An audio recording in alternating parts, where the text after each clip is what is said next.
Hola, buenas tardes. Esta va a ser una clase dedicada a discutir eh,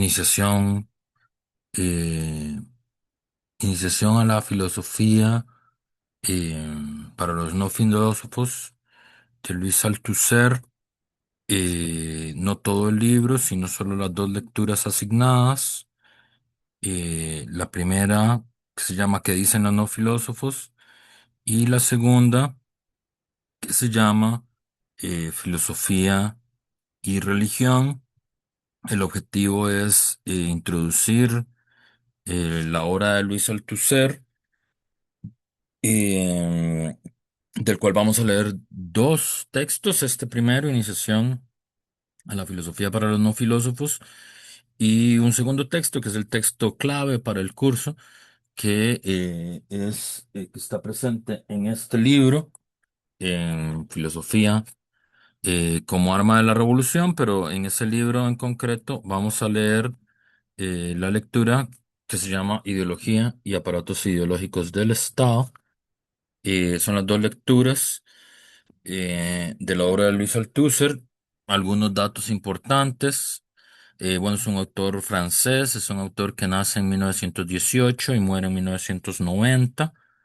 Los textos que estamos leyendo son del mismo periodo, son textos de finales de los setentas. Según la edición, puede aparecer como 76, 77 o 78. Eh, no son, bueno, Ideología de aparatos ideológicos del Estado, es un texto bastante conocido de Althusser, aunque se le conoce sobre todo por un texto llamado La Revolución Teórica de Marx, que también está en biblioteca. Eh, este texto, La Revolución Teórica de Marx, es probablemente el texto por el que se vuelve famoso Luis Althusser. Eh, en su vida, él surge de la filosofía, digamos, su primera formación cultural es cercana a la filosofía cristiana. Eh, y bueno, y eso se nota en algunas cosas de su obra. Eh, pero a partir de los años 40 él se hace parte del Partido Comunista Francés. Él nace en 1918, cae preso durante la Segunda Guerra Mundial y está en un campo de prisioneros políticos durante 5 años, de 1940 a 1945, hasta que ocurre la liberación de Francia, de la ocupación alemana, de la ocupación nazi. Y, eh, y es como la valentía y la decisión de los obreros comunistas como la que hace que Althusser decida entrar al Partido Comunista, y a partir de ahí se desarrolla su obra, que es una obra marxista, es una obra que mezcla el marxismo con el estructuralismo. O sea, no solo está presente la obra de Marx en sus análisis, sino que también está muy presente la obra de Freud, la obra de Gaston Bachelard, eh, y la obra de Carl Guggenheim. Este, y bueno, este texto, que es el que vamos a hablar hoy, Iniciación a la Filosofía para los no filósofos, tiene que ver es un texto que aparece después. La edición que ustedes están leyendo es una edición del 2016. No son de los textos que se publicaron en vida de Althusser, se publicó después de que él murió en 1990, ampliando, digamos, la obra de él que se publicó, la obra publicada, y tenía la intención de ser un manual. Althusser siempre decía que a él le hubiera gustado escribir manuales. Entonces, su intento de escribir un manual sobre filosofía marxista y el lugar de la filosofía marxista es un texto muy interesante, no lo vamos a leer todo, pero vamos a hacer referencias a su trabajo, ¿verdad? Entonces, La iniciación a la filosofía para los nuevos filósofos eh, es un texto de 1978. Tiene algunas similitudes con los textos del 69 y introduce, ¿verdad? La discusión presentando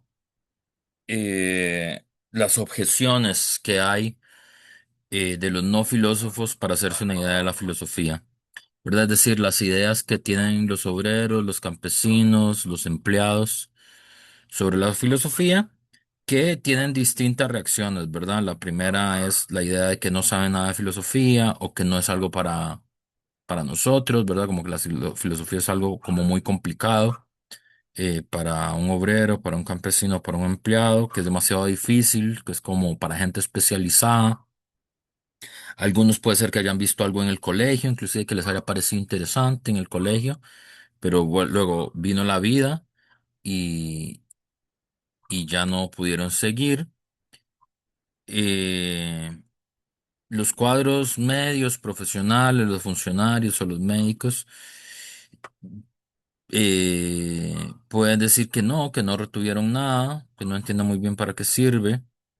Y bueno, también está este gesto, ¿no? De decir, bueno, a mí me interesaba mucho, pero bueno, no es algo como que que los seres humanos hagan día a día, ¿no? Como que hay que ganarse el pan y la gente que está como volcada al mundo práctico no tiene tiempo para eso. Si la pregunta es por quiénes son los filósofos, normalmente la gente solo puede señalar profesores de filosofía, ¿verdad? Y ahí señala Althusser, ¿verdad? Una idea muy importante que la filosofía como disciplina tiene la característica de que está íntimamente vinculada a la enseñanza. Es una de las pocas disciplinas que tiene una relación tan estrecha, digamos, ni la literatura, ni la historia, ni la medicina o la ingeniería, tiene una relación tan estrecha con la enseñanza como la filosofía, ¿verdad? Hay una relación indisoluble entre la filosofía y la enseñanza de la filosofía. Eh, Obviamente esto levanta algunas preguntas. Nuevamente la pregunta de ¿para qué sirve? Si servirá solamente para su propia enseñanza y qué significa todo esto. Esto obliga también obviamente a pensar por qué casi todos los filósofos son profesores de filosofía. Y para responderla se necesita un rodeo, un largo rodeo. Y aquí yo creo que retengan una idea que es muy importante, que es el concepto de rodeo. De hecho, si sacan el libro de la biblioteca y desean leer más, además de lo que el profesor les asignó para leer Althusser, el capítulo inmediatamente que sigue se llama justamente El Gran Rodeo. La imagen del rodeo también aparece, por ejemplo, en Dialéctica de lo Concreto de Karel Kosik, que es otro texto que ustedes puede ser que estén familiarizados por el trabajo en epistemología. Y eso tiene que ver con un hecho epistemológico y político muy interesante, que es que la verdad no es autoevidente, ¿verdad? Es decir, la verdad no puede ser captada de manera intuitiva o a través del sentido común, ¿verdad? Sino, porque si la verdad pudiera ser captada de manera intuitiva y a través del sentido común, no tendría sentido la ciencia, ¿verdad? No existiría la ciencia como disciplina. Si la verdad no fuera autoevidente, en todas las circunstancias, los seres humanos no hubiéramos inventado la ciencia, ¿verdad? La ciencia justamente surge como disciplina de la actividad humana porque la verdad no es autoevidente y además los resultados de la ciencia, los resultados de la verdad no nos son intuitivos. De hecho, nuestra intuición y nuestro sentido común nos inclina hacia la falsedad. Este es el asunto, ¿verdad? Por ejemplo, ¿en qué caso, cuál es el caso más fácil de entender por qué la ciencia es contraintuitiva? Con la rotación de la Tierra, por ejemplo, ¿verdad? Todos nuestros sentidos y todo nuestro sentido común están eh, anclados en el hecho de que la Tierra no se mueve y es el Sol el que se mueve. encima de nosotros, ¿verdad? Que el sol se acuesta y se levanta sobre nuestras cabezas. Eso es lo que dicen nuestros sentidos y eso es lo que dice nuestra intuición. Y eso no es verdad. No es eso lo que ocurre. Digamos, la ciencia demuestra que la Tierra está en movimiento alrededor del Sol. El mismo Sol está en movimiento, un movimiento más lento que el de la Tierra. El Sol no se oculta en ningún lado, eh, no sale de ningún lado. Y en realidad el movimiento de la Tierra es alrededor del Sol, no el Sol de la Tierra, ¿verdad? Nosotros no estamos fijos, nosotros nos estamos moviendo. Y eso solo lo podemos saber a través de la ciencia, la intuición y el sentido común no nos permiten saber eso, ¿verdad? Eh, y eso implica, por eso que para explicar algo es necesario un gran rodeo. Es decir, no se puede llegar a una conclusión de verdad, a un acerto que exprese la verdad sin antes tener que hacer un rodeo, sin antes tener que hacer una explicación, ¿verdad? Por eso, si ustedes se fijan en el texto Ideología y aparatos ideológicos del Estado, que vamos a ver más adelante, para explicar qué es la ideología y qué son los aparatos ideológicos del Estado, Althusser no entra directamente a explicar qué es la ideología y qué son los aparatos ideológicos del Estado. No es esa la forma de exposición que tiene el texto, sino que hace un rodeo por el concepto de formación económico-social, ¿verdad? Para que tenga sentido qué es la ideología, ¿verdad? Entonces, la construcción de lo concreto pensado necesita de rodeos, de un gran rodeo, ¿verdad? Eh, y justamente eso señala que hay que ir con paciencia, entendiendo el proceso, y la paciencia es una virtud filosófica. Sin esa paciencia no es posible hacerse una idea de la filosofía.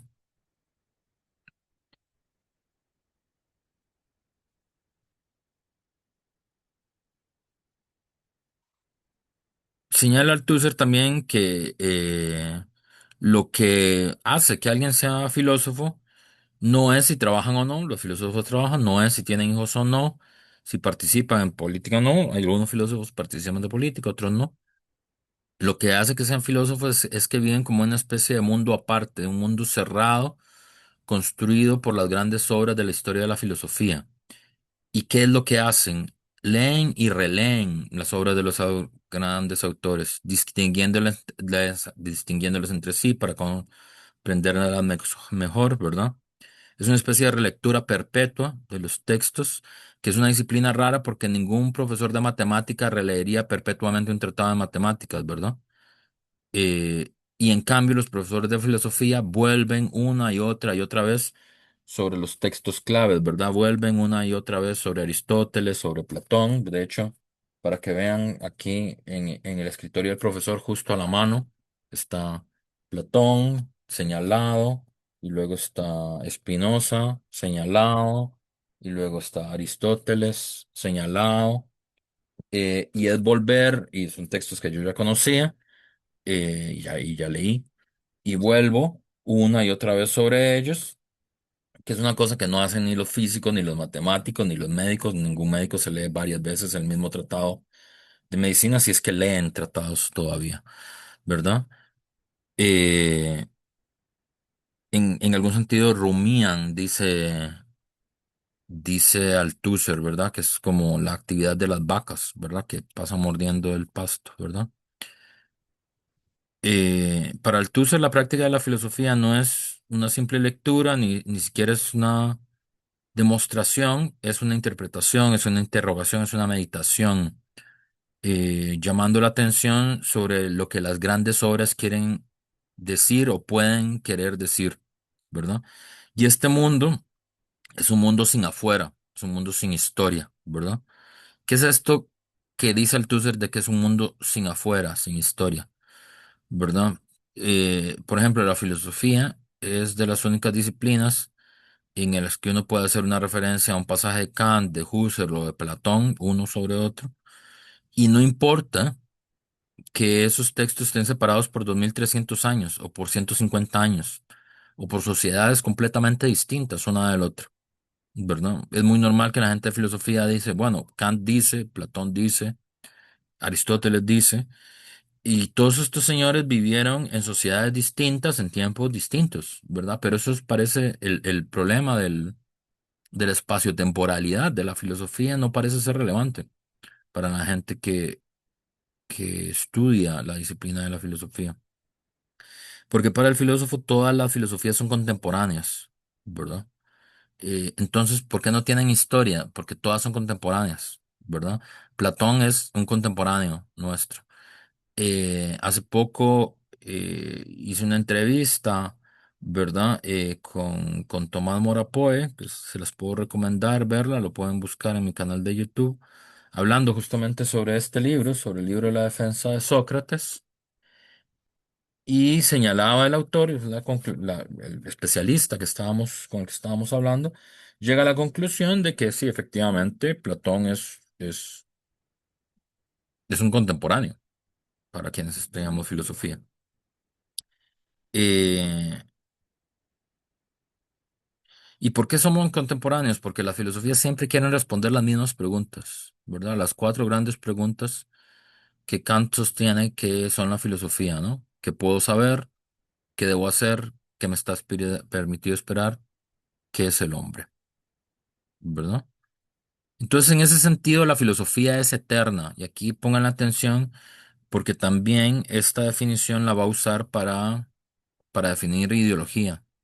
Es decir, la ideología es eterna, ¿verdad? ¿En qué sentido? En un doble sentido. Es infinita, en el sentido de que es inagotable, porque siempre se vuelve a los mismos textos que están cargados siempre de sentido, cuyo sentido nunca se cierra. Y es eterna porque toda filosofía está contenida en germen en cada filosofía. Eh, es decir, los profesores de filosofía enseñan, pero no enseñan en el mismo sentido que otros profesores. Otros profesores lo que hacen es que enseñan resultados científicos provisionalmente definitivos. Eso es lo que hacen en las clases de ingeniería, de medicina o de sociología. Se, se, se enseñan resultados científicos provisionalmente definitivos. La filosofía no hace eso.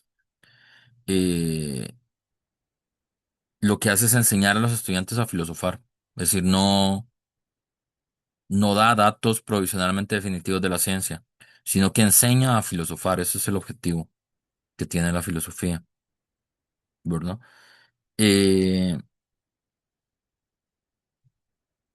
es decir, la labor de los profesores de filosofía es enseñar a filosofar, interpretar ante los estudiantes los grandes textos, inspirar el deseo de filosofar. eh, y del deseo de filosofar se puede pasar a una meditación personal, inclusive al esbozo de una filosofía original. eh, y en ese sentido, señala Althusser que la filosofía produce filosofía y esto produce un mundo cerrado sobre sí, ¿verdad? Y señala, y aquí viene la crítica para Althusser, de que es un mundo cerrado porque no hacen nada por salir de ese mundo cerrado, ¿verdad? Y este momento de volcarse sobre sí mismo, dice, penetrando en su interioridad, abre un foso entre su mundo y entre los hombres, ¿verdad? Aquí ya podemos intuir que el texto de Althusser va a producir una división, una demarcación, ¿verdad? Y eso es tal vez uno de los conceptos que son más importantes en Althusser, el concepto de línea de demarcación. Ya vamos a ver que más adelante, eh, o más adelante, inmediatamente, toda esta reflexión está montada para trazar una línea de demarcación entre qué, entre la tendencia idealista de la filosofía y la tendencia materialista de la filosofía. Y Althusser sobre todo es un defensor de la tendencia materialista en la filosofía.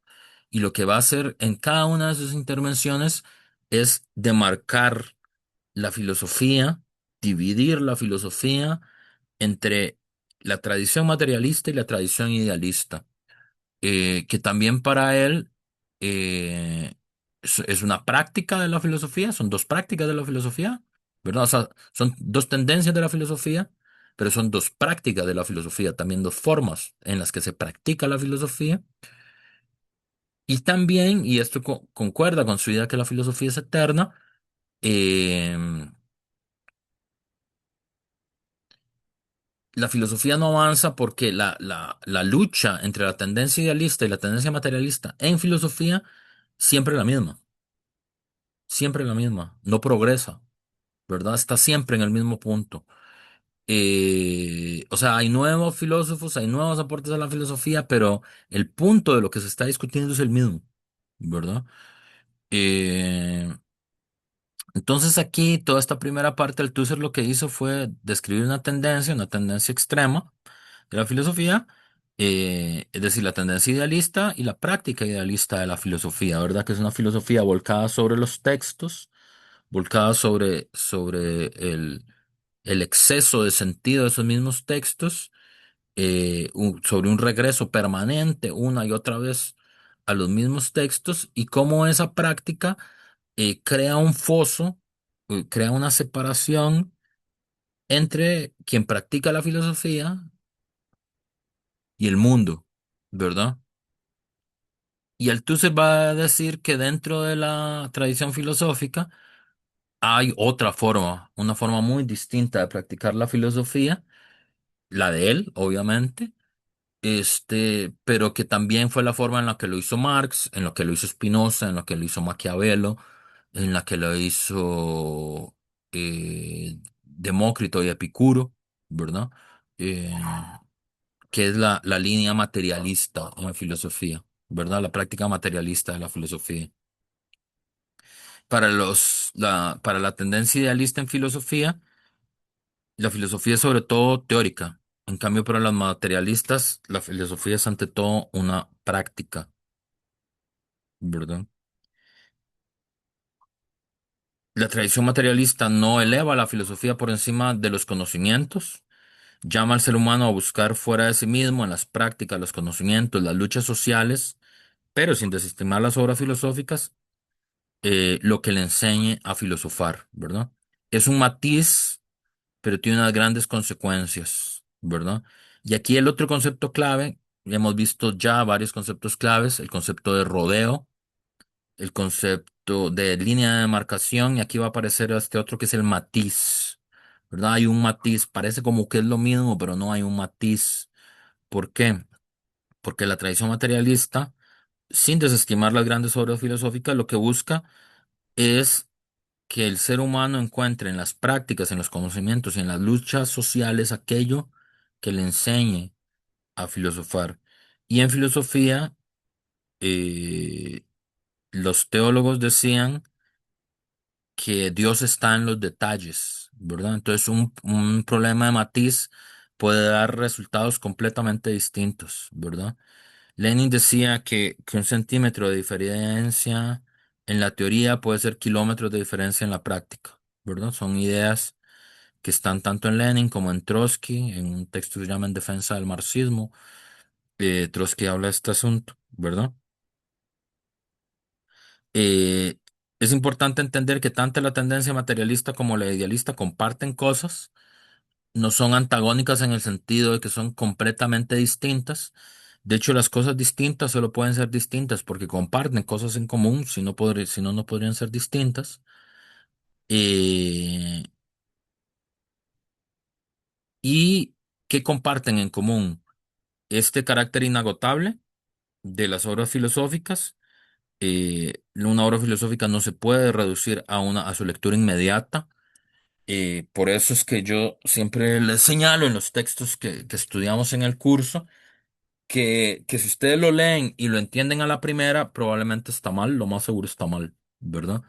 No es posible entender a la primera un texto de filosofía y siempre hay que volver sobre él varias veces y cada vez que uno lo lee encuentra cosas distintas que no había encontrado la primera vez que lo leyó. En ese sentido, las obras filosóficas están sobrecargadas de sentido, ¿verdad?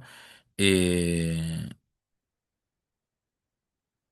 Esta obra sobrecargada de sentido no no es que exprese un carácter infinito de la interpretación, no es que se pueden interpretar infinitamente las cosas, no es eso lo que quiere señalar Althusser, sino la extrema complejidad que tiene la función filosófica, ¿verdad? Este matiz es un matiz que obviamente tiene grandes consecuencias para el tema que nos interesa, ¿verdad? Eh, el materialismo, que es la corriente que defiende a Althusser, puede tener acuerdo en algunas cosas con la tendencia idealista. Por ejemplo, puede dar su acuerdo con ciertas reservas a la idea que la filosofía es eterna. Podría aceptarlo. Pero, ¿cuál es el matiz que introducen los materialistas? Que es lo que yo creo que he estado intentando explicar.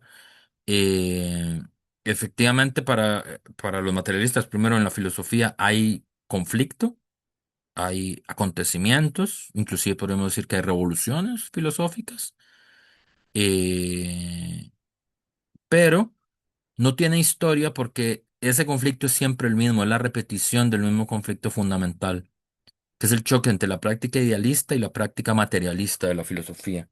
Y ese choque está fundamentado en una de las estructuras profundas que tienen las sociedades de clase, que es la división social del trabajo, ¿verdad?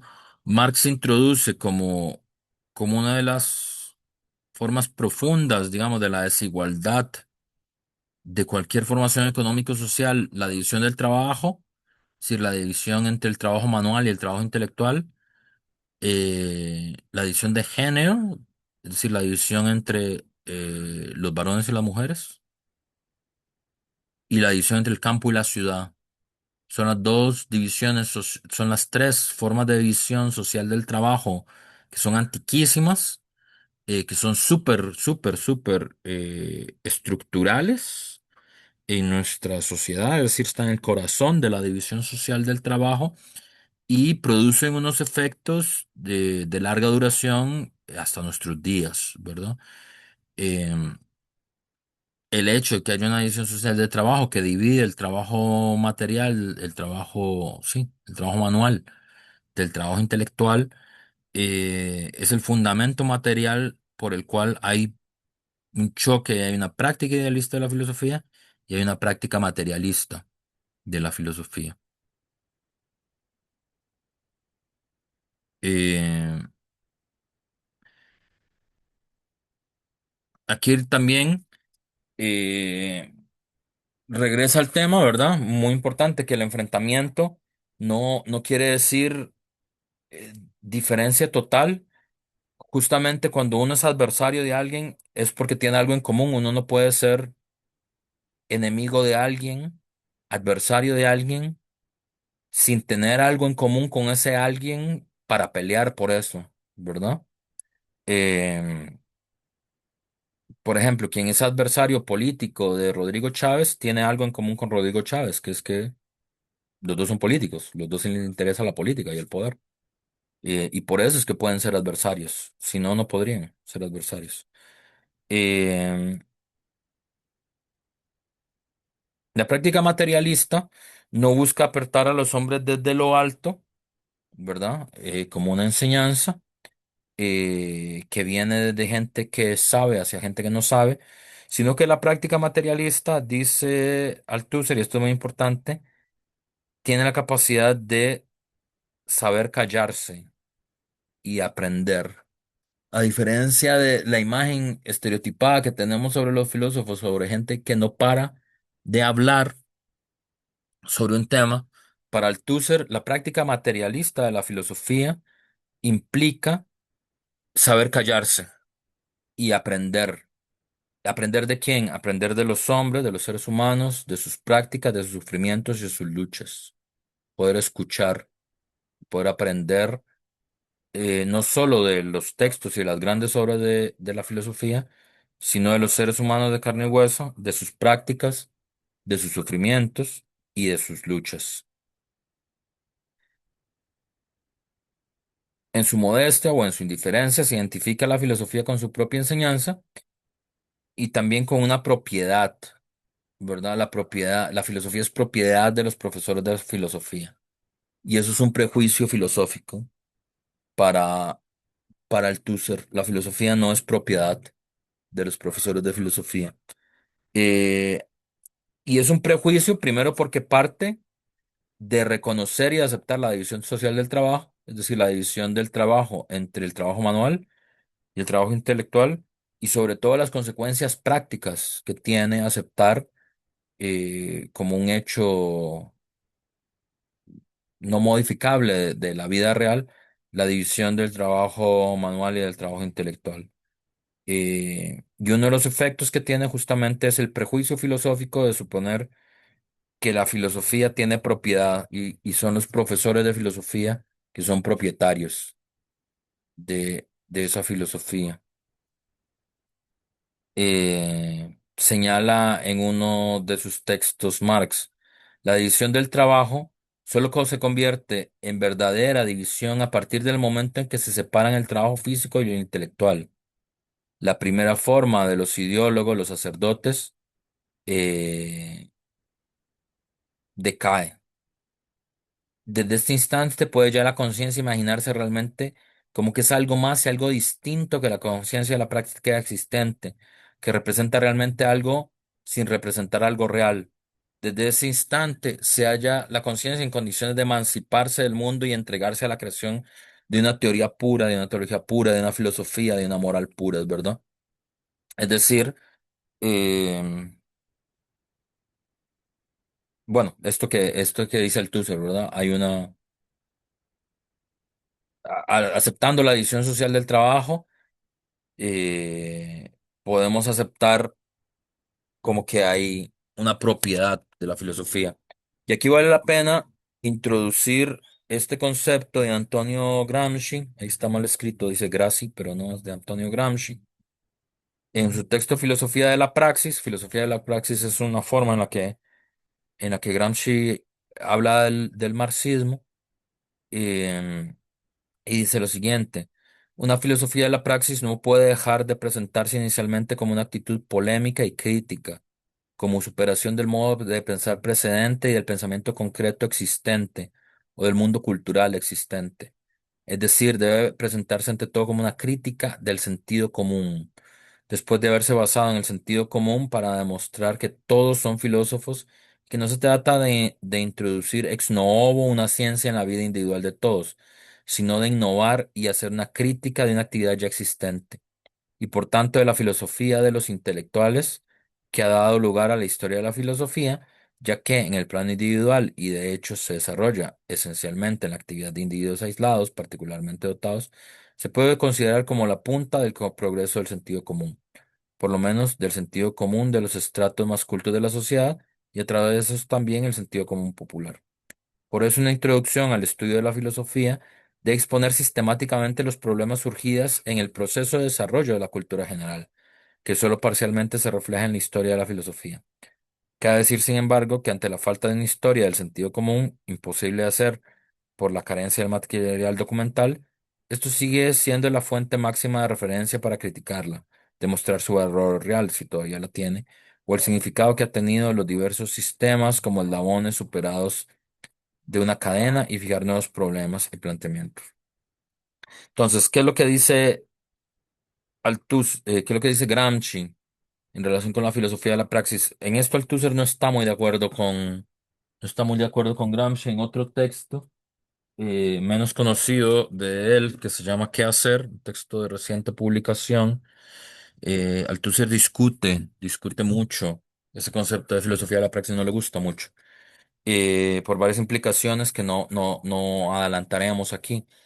Pero creo que es importante aquí señalar cómo, em, cómo en Gramsci lo intelectual es una función, no es un individuo, es una función, y en un cierto sentido todos los seres humanos filosofamos porque todos tenemos sentido común y ese es como el primer paso de la filosofía. Y la filosofía no es como introducir algo nuevo, ¿verdad? Una práctica nueva en la vida de la gente, sino que es una crítica y una innovación de una actividad que ya la gente hace. en la práctica, ¿verdad? Es decir, todos los seres humanos son filósofos y filósofas porque tienen sentido común y el sentido común es una forma de filosofía espontánea que mezcla los restos de la religión, que muestra la lógica del lenguaje y que muestra el folclore, ¿verdad? Y todo eso mezclado en lo que nosotros le decimos sentido común, que es como la estación primera de la filosofía, y la filosofía como práctica, dice la filosofía de la praxis, es una actitud polémica y una crítica al pensamiento concreto existente y al mundo cultural existente, es decir, el sentido común, ¿verdad? Eh, la filosofía de la, así como hemos dicho que la ciencia es contraintuitiva, ¿verdad? Para Antonio Gramsci, la filosofía de la praxis, el marxismo, es contraintuitivo porque es una crítica al sentido común, ¿verdad? A las cosas que nos parecen obvias, ¿verdad? Justamente, Althusser señala ahí que todos los seres humanos tienen como una cierta idea de la filosofía, una especie de filosofía, una cierta forma de ver las cosas, ¿verdad? Tienen unos conocimientos, cosas que se ve por experiencia, por ejemplo, la dirección de la casa de mis vecinos, las cosas que aprendí del colegio, sumar. Todos los seres humanos tenemos algunos conocimientos. Y luego tenemos ideas que desbordan mis conocimientos, ¿verdad? Sobre la vida, sobre la muerte, sobre la política, sobre el sufrimiento, sobre la religión, sobre el arte, ¿verdad? Los seres humanos tenemos conocimientos, sabemos sumar, sabemos quiénes son los vecinos, sabemos dar la dirección de nuestra casa, sabemos nuestro número de teléfono, esos son conocimientos, ¿verdad? Pero además de esos conocimientos, tenemos ideas, ¿verdad? Y eso desborda mis conocimientos, está más allá de mis conocimientos, ¿verdad? Tenemos ideas sobre la vida, sobre cómo funciona la vida, sobre cómo funciona la muerte, sobre cómo funciona la política, sobre cómo funciona el sufrimiento, sobre Dios, sobre el arte, sobre lo bello, ¿verdad? Todos tenemos ideas sobre, sobre ello. Eh, en ese sentido, dice Althusser, mi filosofía son mis conocimientos unificados bajo mis ideas, ¿verdad? Toda esa filosofía como personal que tiene todo el mundo, basada en algunos conocimientos y sobre desbordada por las ideas, eh, dice Althusser, son mis conocimientos unificados bajo mis ideas. ¿Y eso para qué sirve? Bueno, eso es lo que sirve para orientarlo a uno en la vida, ¿verdad? Eh,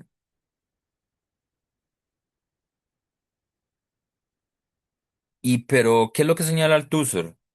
Que estos conocimientos unificados bajo esas ideas, esta como filosofía personal que cada quien tiene y que sirve para orientarse en la vida, que le enseña qué esperar del sufrimiento, qué esperar de la política, qué esperar del amor, qué esperar de la muerte, cómo actuar frente a ella. Eh, Señala Althusser que, curiosamente, aunque cada quien hace su filosofía y cada una de ustedes en este momento está pensando en ese proceso en relación con ustedes mismas o en relación con su familia, pero la experiencia dice que todas esas filosofías se parecen mucho y no son más que variaciones personales de un fondo filosófico bastante común, ¿verdad? Es decir, aunque cada quien haga su filosofía, es extraordinariamente parecido cómo son esas filosofías, ¿verdad? La idea de tomarse las cosas con filosofía, ese tipo de expresiones, ya transmite de entrada una cierta idea de tomarse los reveses de la vida como de una manera reflexiva, refrenada, sensata, ¿verdad? Eso es lo que significa la frase como tomarse con filosofía las cosas. Y ya de entrada refleja una cierta actitud teórica y una cierta actitud práctica, una cierta sabiduría.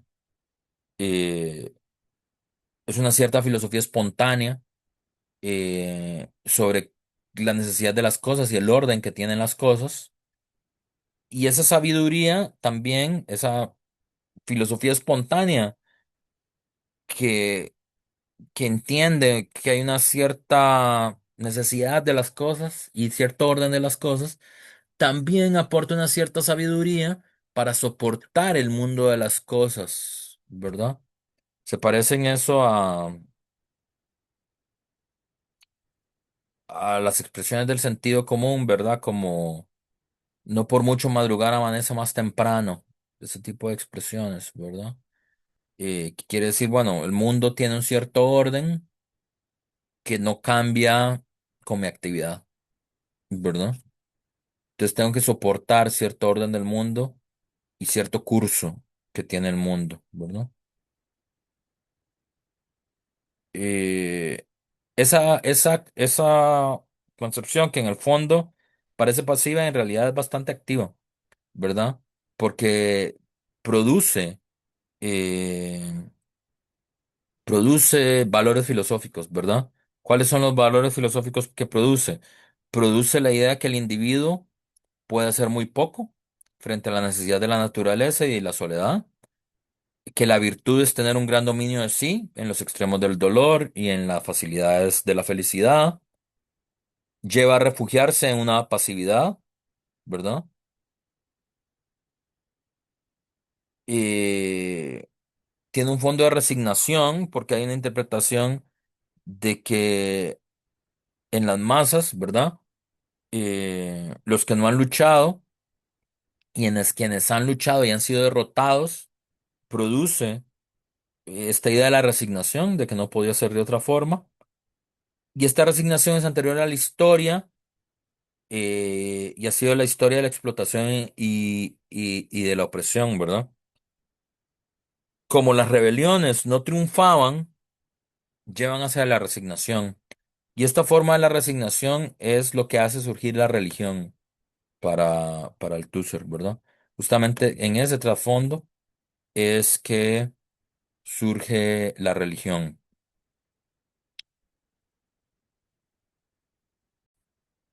Bueno, entonces este es el primer capítulo, ¿verdad? De iniciación a la filosofía para los no filósofos.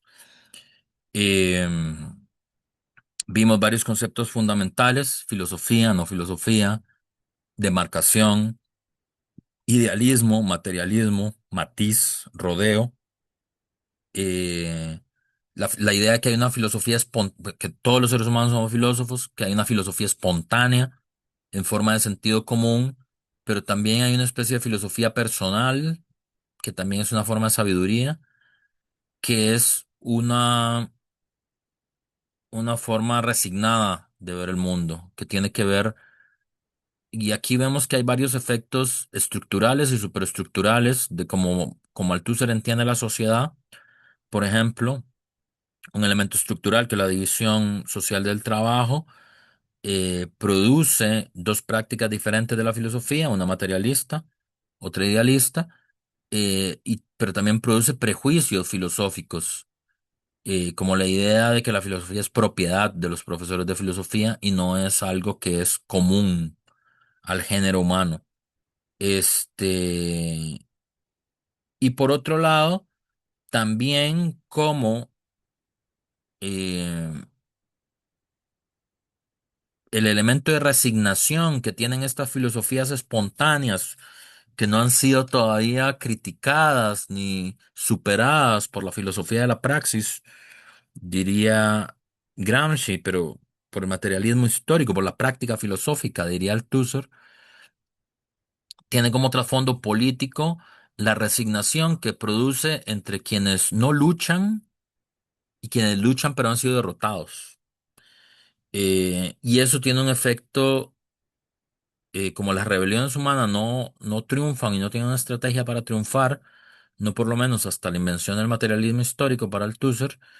Eso produce que hay una resignación. Las filosofías el sentido común como filosofía y esta cierta filosofía personal, espontánea que tenemos todos y todas, es una filosofía de la resignación, digamos, una sabiduría para aguantar el mundo así como es, ¿verdad? Y sobre ese trasfondo, dice Althusser, va a surgir la religión. Entonces, el segundo aspecto es justamente intentar ver cuál es la relación entre la filosofía y la religión. Para él son dos, esto es un tema súper importante. Siempre para los filósofos, cuál es la relación entre la filosofía y la religión. Eh, pero aquí va a ser un juego a tres bandas entre cuál es la relación entre la tendencia materialista en filosofía, la tendencia idealista en filosofía y la religión, ¿verdad? Pero eso lo veremos en un video que será una segunda parte de esta lección. Entonces, por el momento voy a cerrar esto y haré otro video explicando la segunda lectura de Althusser, Filosofía y Religión.